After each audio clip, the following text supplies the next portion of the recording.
Allez, bonjour à tous, j'espère que vous allez bien aujourd'hui. Revue de marché, on va préparer notre semaine de trading et il y a des points que tu dois absolument connaître sur cette semaine. On peut avoir des mouvements assez importants, on va voir aussi au niveau des annonces économiques ce qu'il faut surveiller cette semaine qui est vraiment important à connaître.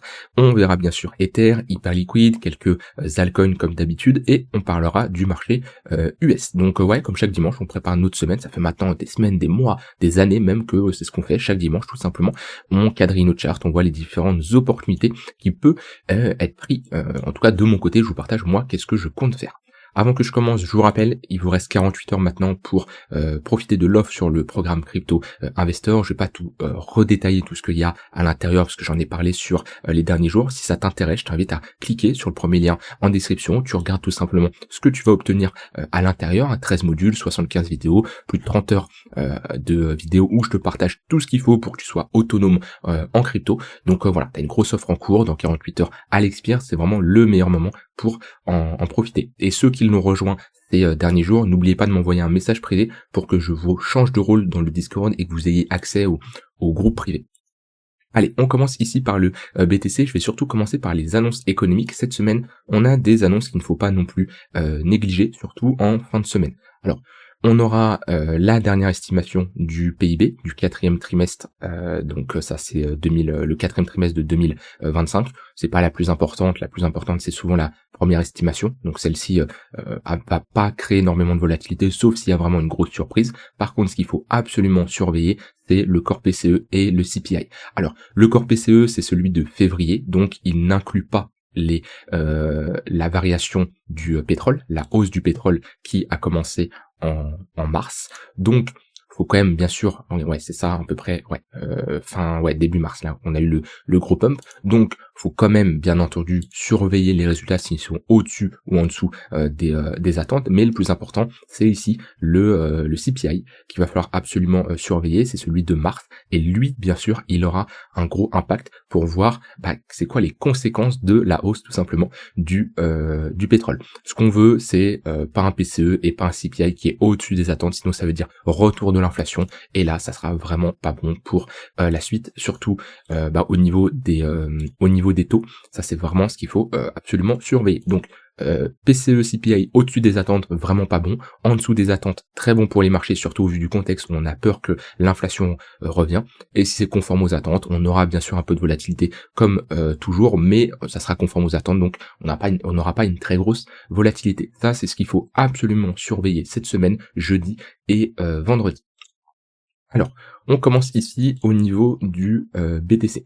Au niveau de notre clôture weekly, on clôture au niveau du bas de range. On voit qu'il y a un potentiel W weekly qui est en train de se transformer. Alors, il n'est pas encore réalisé, hein. Pour le moment, il n'y a rien qui nous montre que c'est un W, mais en tout cas, il y a une pattern potentielle qui est en train de se dessiner. Pour qu'elle se valide, il nous faut ici une clôture weekly au-dessus des 76 000 $. Si on clôture au-dessus de ce niveau-là, ça sera vraiment bien. On aura ici des creux et des sommets de plus en plus haut et on peut s'attendre à un bottom, en tout cas pour les prochains mois. Maintenant, c'est pas le scénario numéro 1, au vu du contexte, au vu de la charte, au vu de la dynamique qui est clairement baissière. La plus grosse probabilité ici, c'est de casser à la baisse et d'avoir une continuation.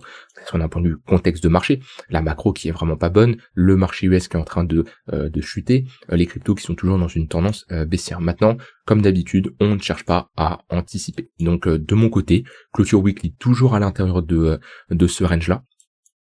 Quand on aura une vraie cassure, ça sera qu'on aura vraiment une installation soit au-dessus des 76 000 $, soit ici en dessous des 63 000. Voir si on veut prendre la mèche ici, c'est les 60 000 $. Je pense qu'on va pas tarder non plus à avoir une résolution de ce range-là, pour la simple et bonne raison que quand je mets ici cet indicateur qui mesure tout simplement la volatilité, on voit qu'on a un abaissement de la volatilité. Et très souvent, quand on commence à avoir une volatilité qui est très faible, comme ici, et quand on a un flash violet, ça nous indique, attention, la volatilité est extrêmement faible, on peut s'attendre à un gros mouvement. Et on voit que quand on a eu ensuite un retour de la volatilité, il y a eu un assez gros mouvement. Donc souvent, quand on a des creux comme ça, on peut s'attendre tout simplement à des gros mouvements qui sont bien sûr toujours proportionnels à l'unité de temps. Si je me mets ici en 30 minutes, je peux avoir des flashs violets, mais les mouvements qu'on va voir à la hausse ou à la baisse sont toujours bien sûr proportionnels. En 4 heures, ça flash pas mal. On voit que la dernière fois qu'on avait flash autant, c'était à ce niveau-là. Il y a eu également un gros mouvement. Souvent, c'est les week-ends où on a très peu de volatilité. Surtout là, il y a eu un week-end de 3 jours. Vendredi, c'était fermé au niveau des marchés US. Donc attention, demain, je pense qu'on peut s'attendre à pas mal de volatilité à l'ouverture des marchés et notamment pendant le marché US. Maintenant, si je regarde comme ça en 80 daily, hein, c'est toujours un range hein, et on agit toujours sur les extrémités de notre range. Donc, ça dépend si vous êtes un trader de range ou de tendance, quelqu'un qui trade la tendance ici. Et faut pas s'inventer, si vous êtes un trader de tendance depuis des années, que vous avez un setup qui fonctionne, vous avez une stratégie qui fonctionne en tendance, faut pas vous inventer trader de range parce que le marché met du temps à performer, parce que on s'ennuie. Et d'ailleurs, j'y pense, hein, mais je vous avais posé ici, c'est la vidéo d'avant-hier. Je vous avais posé ici une question, je vous avais dit oui, c'est quoi les gros problèmes que vous rencontrez actuellement, partagez-les-moi, on va les taffer cette semaine. Il y a quelques problèmes qui sont revenus, là dans le contexte de marché, ça va être l'impatience, enfin ça va être de oui, on s'ennuie, on sait pas quoi faire, il y a eu des problèmes sur comment prendre des TP, il y a eu différents problèmes ici que vous m'avez partagé. Cette semaine, dans chaque vidéo, on va prendre un problème spécifique et en quelques minutes, on va essayer de le traiter. Alors je vais le traiter rapidement, sinon chaque problème, je pourrais faire une vidéo de 1 heure facile parce qu'il y a plein de points à aborder, c'est pas le but dans les vidéos qu'on fait chaque jour, mais en tout cas, je vais les traiter. Mais oui, en tout cas, ce que je voulais dire, c'est que si vous êtes un trader de tendance et qu'on est dans un range, commencez pas à vous inventer, trader de range, à sortir une stratégie à la va-vite juste pour prendre des trades. Ça n'a aucun intérêt. Attendez d'avoir une vraie résolution avec un gros pump à la hausse ou à la baisse. Et là, on aura bien sûr de quoi tout simplement trader à l'intérieur, enfin plus à l'intérieur, du coup à l'extérieur de ce range-là, parce qu'on aura à nouveau une impulsion. Comme ce qu'on a fait ici. Hein. Impulsion baissière, bonne tendance baissière, là il y a de quoi trader dans le sens de la tendance. Voilà, de ce côté-là, maintenant au niveau de cette semaine. Moi de mon côté, qu'est-ce que je compte faire? Je vais attendre d'avoir un vrai mouvement. Et je pense qu'on peut l'avoir cette semaine au vu des annonces économiques, au vu de la faible volatilité qu'on a depuis un moment. Ce que j'aimerais, c'est de retrouver une forte volatilité et d'avoir tout simplement une continuation de notre tendance pour prendre des trades comme j'ai pu prendre par exemple cette semaine. Voilà, des trades ici pour faire de la continuation de tendance à chaque fois que j'ai un repli dans le 15 minutes avec une confluence au niveau du point pivot daily. Ça, c'est mes meilleurs setups. Voilà, c'est des choses que je vous ai montré ces derniers temps.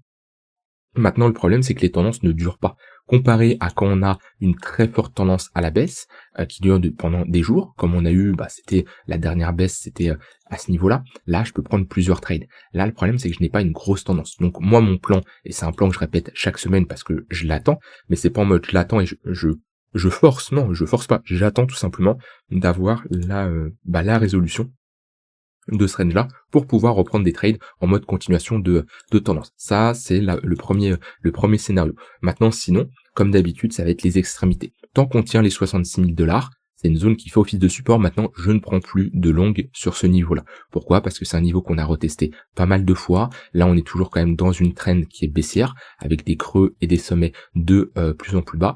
Un break de ce niveau-là, bien sûr, ça serait bullish et ça nous ramènerait en haut de range. Mais globalement, je préfère short le haut de range actuellement que long la borne basse. Même si on a des réactions acheteuses. Hein. Ici, réaction acheteuse, la réaction acheteuse. Pour le moment, le marché est mou et au vu du contexte, ça peut partir très rapidement.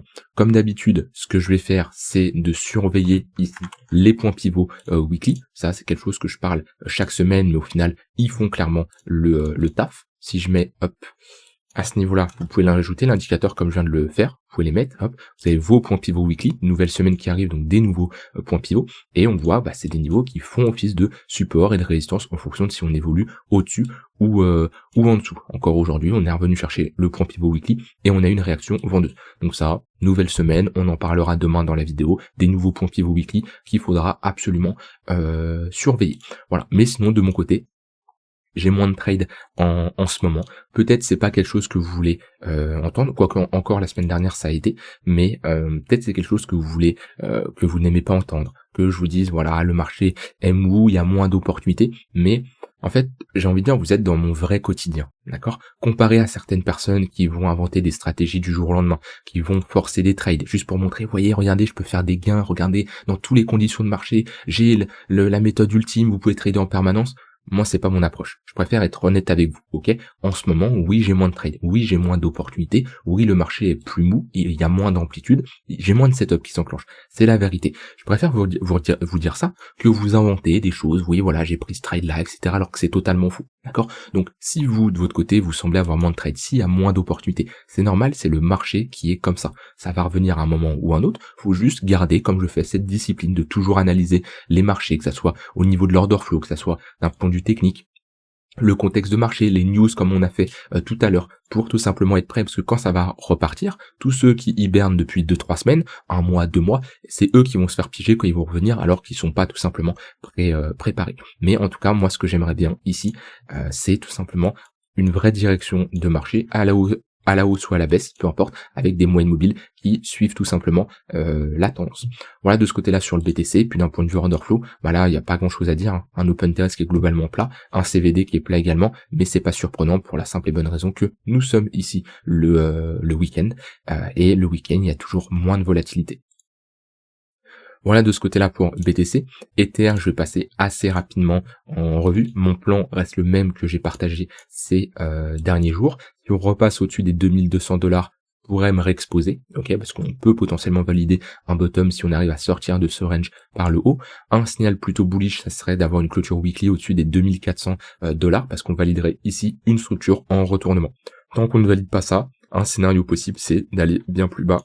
Notamment chercher cette zone-là, là, des 1500 $.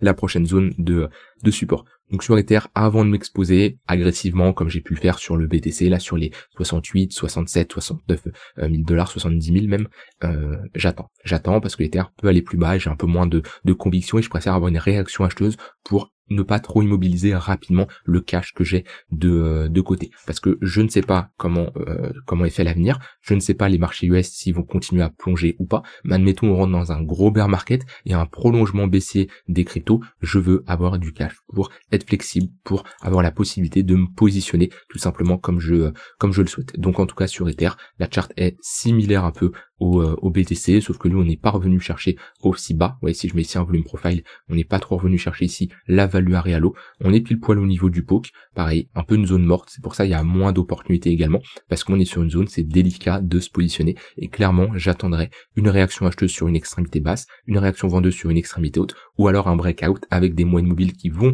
aller dans le même sens, chose qui n'est absolument pas le cas actuellement. Au niveau d'Hyperliquid, bon Hyperliquid mon plan je l'ai partagé et au final pour le moment ça a payé, hein. Moi j'étais sorti comme je vous l'avais dit vers les 39,8 à ce niveau-là. Ce ravalement baissier, j'ai clôturé une partie de mon exposition. J'ai actuellement plus de cash que d'Hyperliquid et mon objectif c'est potentiellement de me repositionner ici dans cette zone-là, la zone de rechargement, où le but c'est tout simplement de continuer à faire des creux des sommets de plus en plus haut. Donc on est sur un niveau de support actuellement sur Hype, c'est un fait. Quelqu'un qui prend un trade ici, pourquoi pas, hein, on est dans... Alors, la zone est bonne, j'y viens, hop, j'enlève juste les points pivots. La zone est bonne, je peux pas dire le contraire, on est sur un gros niveau ici, hein, c'est moche ça. On est sur un gros niveau important. Maintenant, il nous manque la réaction acheteuse. La réaction acheteuse aura lieu si on passe au-dessus de cette zone-là. Pour la simple et bonne raison qu'on repasse au-dessus du 4 heures, au-dessus du 1 heure, et on a en plus une structure de retournement ici, peut-être pas en daily, mais en 12 heures. Inversion de notre dynamique, et on peut avoir ici un bottom qui se dessine. C'est un trade qui peut se prendre, quelqu'un qui fait du swing, ok, pourquoi pas. Maintenant, pour du moyen long terme, j'ai un peu plus de mal. Et moi, la zone qui m'intéresse, c'est globalement cette zone-là. Si on retourne chercher entre les 32 et les 29, allez, on prend une moyenne là, à peu près vers les 30 $, on a une réaction acheteuse, là je pourrais me positionner à ce niveau-là. Donc voilà, en tout cas, toujours bullish sur Hyperliquid, j'ai rien contre le projet, c'est pas parce que je veux acheter plus bas ou que je prends mes profits ici que ça y est je retourne ma veste, absolument pas, vous savez à quel point c'est pour moi le meilleur projet, la meilleure crypto qui sort du lot, j'en ai assez parlé, maintenant je le traite comme tout actif. C'est pas parce que c'est hype que je dois être all-in et que je m'attends à un 100 $ dans les prochains jours. Non, pas du tout. Je le traite de la même manière. et c'est très important de ne pas tomber amoureux d'une crypto et de ignorer que ça se traite comme toutes les autres chartes. Ok, quand on est sur des niveaux de résistance, je prends mes profits. Quand on retourne chercher des niveaux de support, je peux me positionner. Ne tombez pas amoureux de votre crypto. Je pense que beaucoup ont pu faire l'erreur, mais ça c'est quelque chose que vous devez absolument arrêter de faire. Donc voilà en tout cas mon plan ici sur Hype. Allez, au niveau du marché US, je vais être vraiment attentif sur ce que fait le marché US cette semaine. Déjà, le fait qu'on est sorti de cette phase de latéralisation ici, ce range a cassé à la baisse, on réintègre légèrement, mais pour moi, la zone importante, elle est ici. On n'arrive pas à repasser au-dessus. On a ici tunnel daily, tunnel 4 heures, cette zone ici qui est tout simplement ce précédent niveau de résistance, maintenant qu'on l'a cassé, qui est tout simplement notre bougie impulsive qui nous a break ce range à la baisse, c'est notre précédent sommet. Et si je me mets ici en close line, c'est un niveau important. Pour moi, pour me dire que, ok, potentiellement, ça c'est un excès baissier qu'on réintègre, faut repasser au-dessus de cette zone-là et maintenir. Si on fait ça, ok, on a réintégré, inversion de notre dynamique, creux se mettre de plus en plus haut, objectif, extrémité opposée. Tant qu'on ne fait pas ça, honnêtement, pour moi, je suis baissier sur les indices. En plus, le contexte n'arrange rien. Maintenant, n'oubliez pas, il peut y avoir une prise de parole qui arrive à n'importe quel moment, que ça soit au niveau des États-Unis, au niveau de l'Iran, au niveau d'un autre pays, et il peut y avoir de la volatilité qui tombe n'importe quand. Donc ça, ayez bien en tête cette chose-là. Commencez pas à rentrer avec de forts leviers, sans stop loss, vous allez juste vous faire liquider, vous allez cramer des comptes. Ça, c'est vraiment important parce que ça peut aller très très vite. Ok, une annonce bullish. Clairement, admettons, l'Iran et les États-Unis trouvent un compromis, le marché peut prendre 2-3% très très rapidement. Inversement, ça empire ou quoi, on peut reprendre du moins 3, moins 4% très très rapidement. Donc ouais, soyez méfiants, mais en tout cas on le voit bien ici. Sur le SP500, pour moi, il n'y a pas de réintégration. Si je prends ici au niveau de l'indice, parce que là j'étais sur le E-mini, donc les contrats à terme, la charte est complètement différente, enfin complètement, elle est un peu différente quand même. Pour moi, on n'a pas réintégré. Et le Nasdaq, on a même pullback, cette zone de support qui fait maintenant office de résistance. Donc globalement, je reste ici bearish sur le marché US. Le pétrole, je vais vraiment être attentif aussi sur ce qu'il nous fait. Un signal vraiment bullish, qui est peu probable, on sait jamais, mais qui serait bullish, ça serait de repasser en dessous des 96 assez rapidement. On fait un ravalement baissier de cette bougie daily, on casse ce creux-là. Ça serait un signal bullish. Maintenant, pas le scénario numéro 1 non plus. Je pense qu'on est parti pour s'installer au-dessus des 95-90 $. Et là, la charte, pour le moment, elle est clairement haussière. On le voit bien, des creux des sommets de plus en plus haut. Le contexte n'arrange rien du tout. Et ça serait pas bon d'avoir un pétrole qui vient au-dessus des 130, 120 $ ici. On fait un plus haut, même 150 le plus haut. On va peut-être y aller, mais ça serait vraiment pas bon pour le marché. Pourquoi ? Parce que hausse du pétrole, c'est un retour de l'inflation et le marché ne veut pas d'inflation pour le moment. C'est vraiment pas bon. Des fois, l'inflation pour les marchés, c'est pas plus mal. On peut avoir des marchés qui performent en période d'inflation, on l'a vu pendant le Covid, après, etc. Mais quand on est comme ça dans un contexte où on souhaite baisser les taux, on ne veut pas avoir une inflation qui revient trop rapidement. Parce que on rentre en stagflation, là la Fed n'a aucun pouvoir contre ça, et ça va être très mal interprété pour les marchés. Donc notre but, c'est pas de subir le marché. Je vais terminer avec ça. Le but, c'est vraiment pas de subir le marché. Parce que si vous commencez à vous dire oui, s'il te plaît, vous commencez à prier, oui, s'il te plaît, Trump, trouve un arrangement, oui, s'il te plaît, l'Iran fait, etc. Non, vous devez pas être dépendant, ok? Bien sûr, le marché va où il veut. Bien sûr, vous êtes dépendant du marché indirectement, parce que c'est le marché qui décide de là où il veut, et le marché a toujours raison, d'accord? Mais commencez pas à le subir. Si vous n'êtes pas à l'aise avec des positions, coupez-les. Vous devez avoir un plan, une stratégie, vous devez savoir quoi faire, ok? Et si le marché baisse et vous êtes positionné, ça, c'est quelque chose que vous devez accepter, ok? Si vous ne l'acceptez pas, c'est qu'il y a un problème dans votre gestion de risque et dans vos positions. Je termine avec ça, en tout cas, c'est vraiment important de le maîtriser pour ne pas subir le marché. Je vous rappelle que vous avez 200 € offerts en ce moment sur Crypto Investor, le lien est en description. Je vous souhaite une très bonne soirée et je vous dis à demain pour une prochaine vidéo. Bye bye!